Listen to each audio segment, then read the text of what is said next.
Hey all, இன்னைக்கு என்ன recipe பார்க்க போறோம்னா தேங்காய் பால் கனவா மீன் தொக்கு. கனவா மீன் ரப்பர் போல ஆகாம செம்ம சாஃப்டாகவும் ஜூஸியாகவும் காரசாரமாக எப்படி செய்யறதுன்னு பார்க்கலாம். ஃபர்ஸ்ட் கனவா மீனை நல்லா 4 டைம்ஸ் வாஷ் பண்ணி வச்சுக்கோங்க.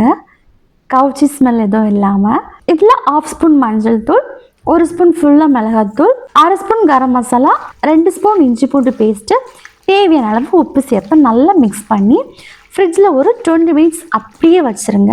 மீனில் நல்ல மசாலா இறங்கட்டும். ஸ்பைசஸ் உங்கள் டேஸ்ட்டுக்கு ஏற்ற மாதிரி கூட்டி குறைச்சிக்கோங்க.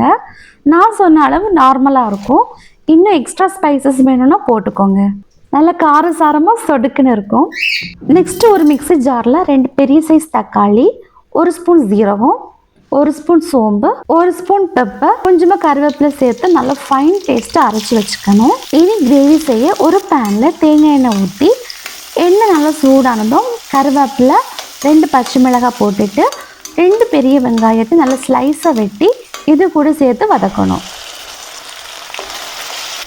வெங்காயம் கலர் சேஞ்ச் ஆகி வர டைமில் அரைச்சி வச்சுருக்க டொமேட்டோ பேஸ்ட் இருக்கு இல்லையா, இதையே ஆட் பண்ணி நல்லா வதக்கணும். இந்த டொமேட்டோ பேஸ்ட் நல்லா குக் ஆகி எண்ணெய் பிரிஞ்சு வர வரைக்கும் வதக்கணும். இதுதான் கிரேவிக்கு திக்னஸ் கொடுக்கும். எண்ணெய் இது மாதிரி பிரிஞ்சு வந்த பிறகு மேரினேட் பண்ணி வச்சுருக்க கனவா மீன் சேர்த்து டொமேட்டோ மசாலா கூட நல்லா மிக்ஸ் பண்ணி விட்டுறணும்.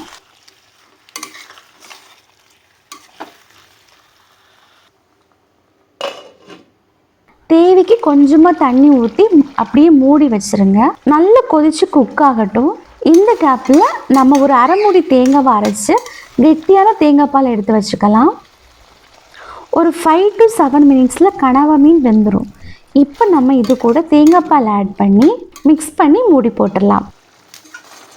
இன்னும் ஒரு 5 மினிட்ஸ் தான்.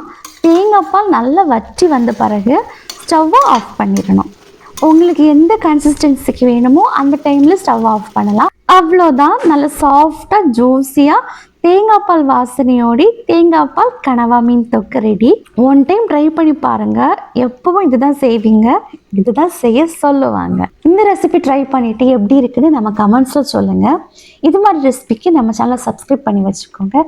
தேங்க்யூ. Take care.